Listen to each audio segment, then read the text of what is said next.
Hi, my name is Mike, and in this short video we're going to be replacing a 2-wire thermostat in our detached garage.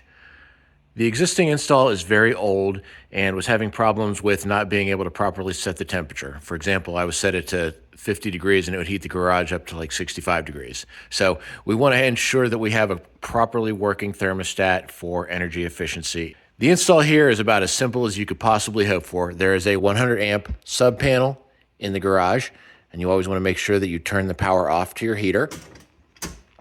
And then we've got an electric heater mounted on the wall up there, going to our existing 2-wire thermostat.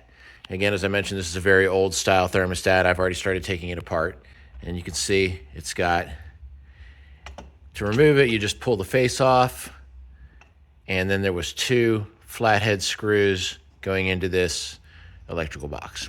And as you can see, there's 2 wires on the back, a red and a white. And those in our very old one here are attached like so. So I'm just going to remove those ring terminals and clip the wire to attach this to our new thermostat, which the new one is a Honeywell Pro 1000 thermostat, which I picked up online for about $40. You can see the new model has a digital display, and it's going to use 2 batteries there in the back. Because this is only a 2-wire thermostat, it doesn't have the C wire or the common power wire, so we're going to use the 2 batteries, which it includes, to provide power to the display. And then the back panel with 3 terminals. And again, the C is not going to be used. We don't have a C wire in this existing setup. And the instruction manual shows to hook up. Fortunately, they did actually color code it with a red and a white wire. I was worried that there might be any kind of different colors in there once I pulled the cover off. But you can see for a heat-only system with a white, we're going to hook up the W and the R, and we're going to, again, ignore that C wire. So this should be a pretty straightforward install. I'm going to pause the camera. It's kind of hard to turn a screwdriver and hold a camera at the same time.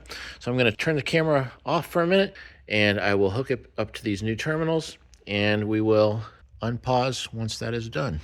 And here we have the new one hooked up with the wires connected to the R and the W terminals. Honestly, I think I preferred the old style more with the ring terminals. I feel like that was a little bit easier, but I think newer all modern terminals use this type of connector instead. I just prefer the old style a little bit more. You let me know in the comments which style connector you prefer.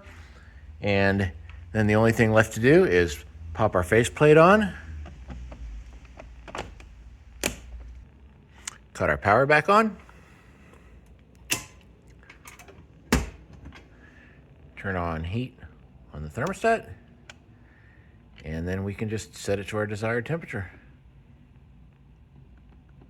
And let's just test it to make sure it comes on. Which you can hear it's now starting to power on. So we are good to go. And for anybody who follows my videos knows I have some cats living in the garage. They say hello. If this video was helpful to you, please like and subscribe to my channel. It really helps me out a lot. If you have any questions, feel free to drop those in the comments section. Thank you. Have a great day and stay safe out there.